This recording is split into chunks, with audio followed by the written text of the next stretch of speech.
May nakahalong buhay na possum sa mga tindang stuffed toy sa airport gift shop sa Tasmania, Australia. Palaisipan kung paano napunta sa rack ang possum na ayon sa mga ulat ay ligtas na nailabas ng airport. Gaya ng mga kangaroo, ang possum ay isang uri ng marsupial o mga mammal na ang mga ina ay may bulsa o pouch sa katawan kung saan inaalagaan ang anak.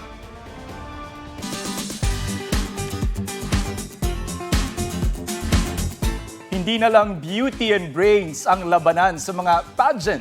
Sa Negros Occidental, teaser pa lang ay level up performance na ang paandar ng ilang kontesera. Pusuan na yan sa report na ito.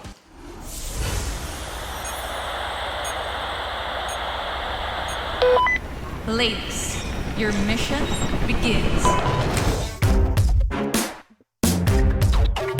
Pause muna ang glamour shot sa kadalagan Queen of Victoria City sa Negros Occidental. Mala-action film ang pakilala sa mga kandidata. Pinagpasa-pasahan ng briefcase na may natatanging laman. Ang corona ng reigning queen. At sa kwentong ito, lumutang hindi lang ang kanilang ganda, kundi pati husay sa action stunts.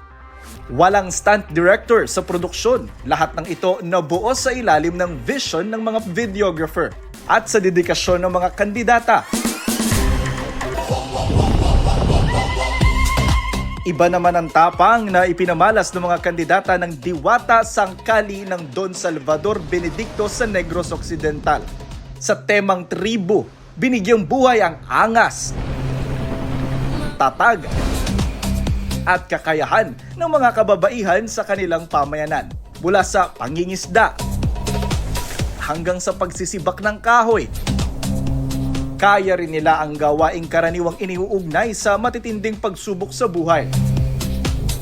Sa likod ng parehong produksyong ito, ang Bacolod-based team na pinangungunahan ni Geran C. Antonio.